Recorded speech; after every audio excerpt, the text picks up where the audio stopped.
Chelsea falter, Man City back on top, and Ragnick off to a flying start at United. That and much more coming up on your EPL speed run.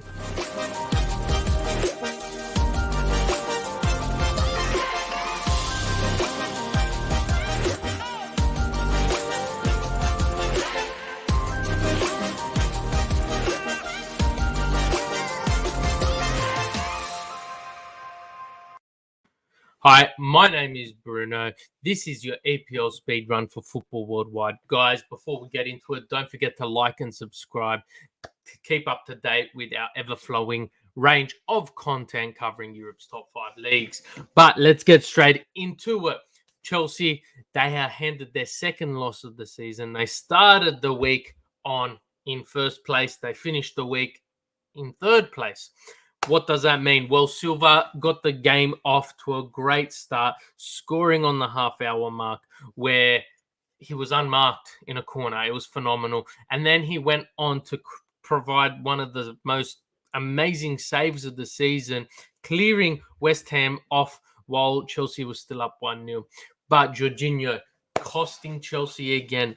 A terrible pass back to Mendy led to Mendy giving away a penalty, allowing Lanzini to get his goal. And Chelsea then had an amazing goal by Mason Mount on the volley to make it 2-1 heading into the break. But that was all that was installed for Chelsea. West Ham came out firing, Bowen getting on the board in the 56th minute, and Masuaku scoring in the 87th minute with only minutes to go, giving Chelsea their second loss of the season and really putting a dent in their title challenge. What this means for Chelsea, well, they just need to get back up and keep running, because this is a league that is so tight at the moment up the top, where any points dropped are points lost. So let's move on. Newcastle got the job done against Burnley. It was a 1-0 game there, with Wilson scoring the only goal for Newcastle. That now puts Newcastle on equal points at the bottom. So 3 teams on 10 points at the bottom: Norwich, Newcastle, and Burnley. Southampton, Brighton, it was a 1-1 draw. Broja getting the goal for Southampton, and then Maupay scoring in the 98th minute. 98th minute. So they stole the 3 points from Southampton right at the death. Now, Liverpool, well, it was a game which was extremely interesting. You know, you just thought it was not going to be Liverpool's night. They just dominated, 67% possession, 17 shots to Wolves 3. And it came in the likes of a Origi strike in the 94th minute.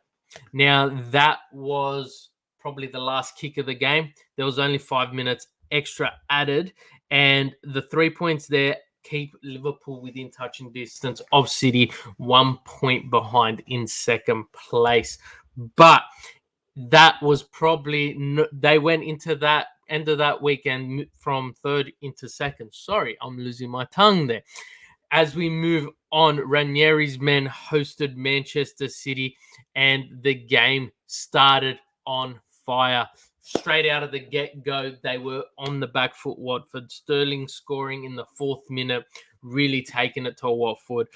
Silva scored a double, 31 and 63rd minute.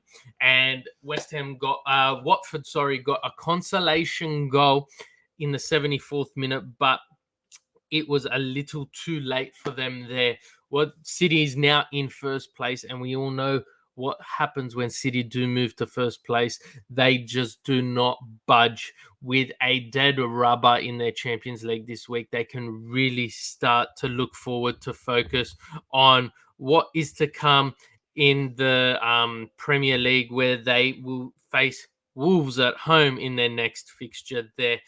But the story of the week's got to go to Man City, reclaiming that top spot. As we move on, Leeds and Brentford, 2-2 draw there. Bamford getting a goal in the 95th minute A 95th minute goal to give Leeds the 2-2 draw on that front. And we move to Manchester and Ragnick, his first game in charge as Manchester United manager, and they walk away 1-0 victors there. All at the hands of Fred scoring in the 77th minute. They just were amazing. This United look reformed and they just look like they're going places. But I do think it is a little too late for Ragnick. If he was in at the start of the season, we would probably be talking a different story when it comes to the top four. As we move on to the next fixture, Conte has done phenomenal things with this Tottenham team as they extend their unbeaten run under Conte in the Premier League.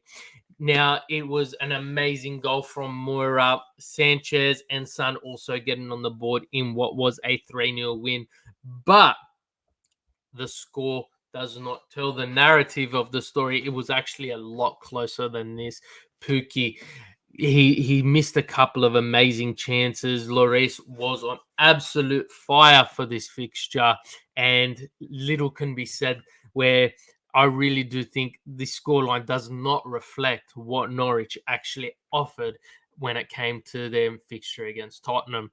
And the last fixture of this weekend comes to Aston Villa, who defeated Leicester in what was a 2-1 win there.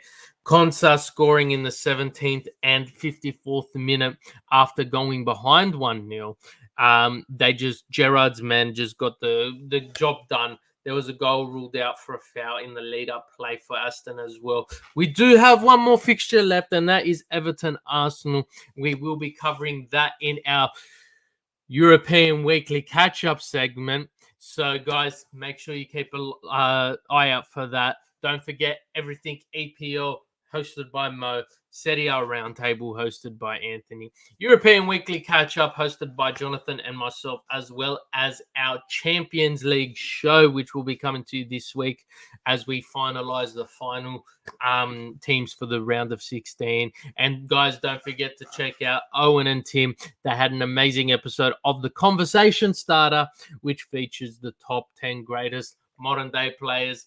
A very hot topic at the moment, especially considering the Ballon d'Or and what has happened there. So, guys, thank you. Don't forget again to like and subscribe, and we will catch you in the next episode. Bye.